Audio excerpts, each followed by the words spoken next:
Hello, this is Jola here, and this is my friend Colton, and we are on my show right now, Moderate Migraines, the show where we are going to come up with a moderate solution for every issue in American politics.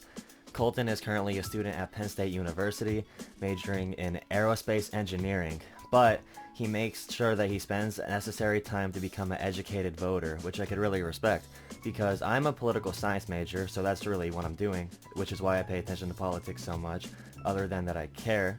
Colton just cares. Colton has no plan of doing this for his career in the future. He is just being a very smart boy at Penn State.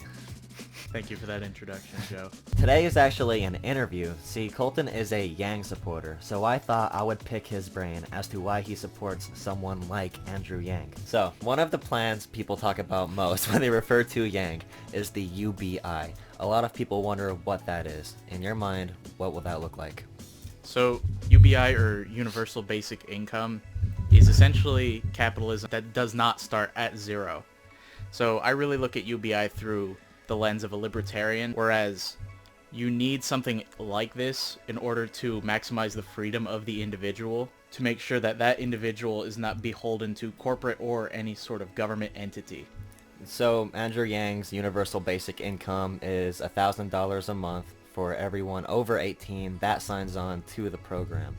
So how does he explain that, as it's an optional thing to join? You're not required to be a part of the UBI system? Right, so anyone not receiving current benefits through any sort of government social programs can enroll in this, but it's an opt-in system because he doesn't want to be taking money away from people that might be earning more through the various amalgamation of social programs that we have here in the United States.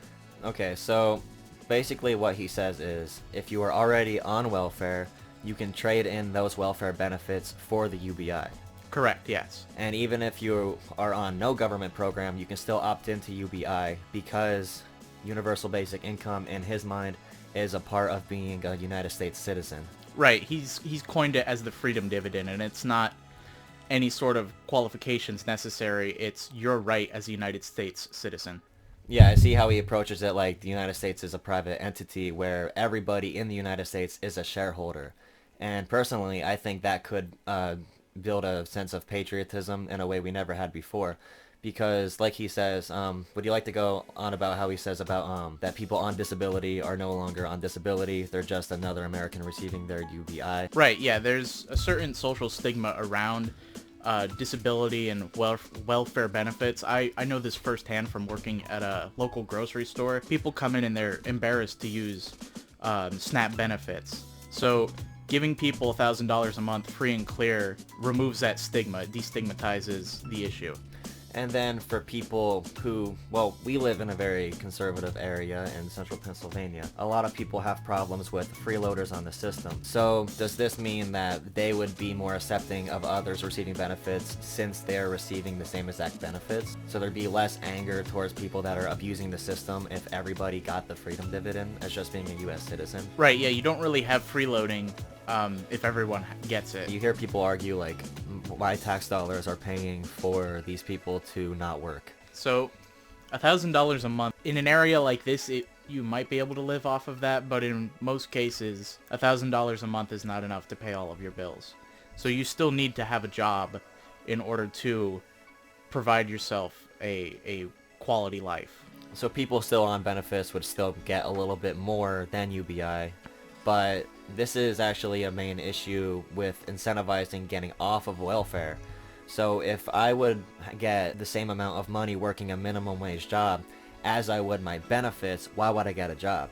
But with the UBI, you're already making $12,000 no matter what. So once you're off your benefits, you still have that support. So it makes sense to work a job.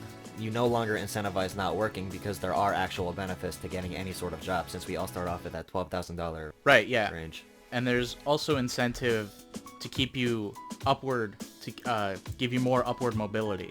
If you're receiving so many benefits and you get a raise at your job, and that's great, you're making more money now, but then let's say 6 months later you get another raise. If you take that raise, then the government's going to take away your benefits because you no longer qualify for them.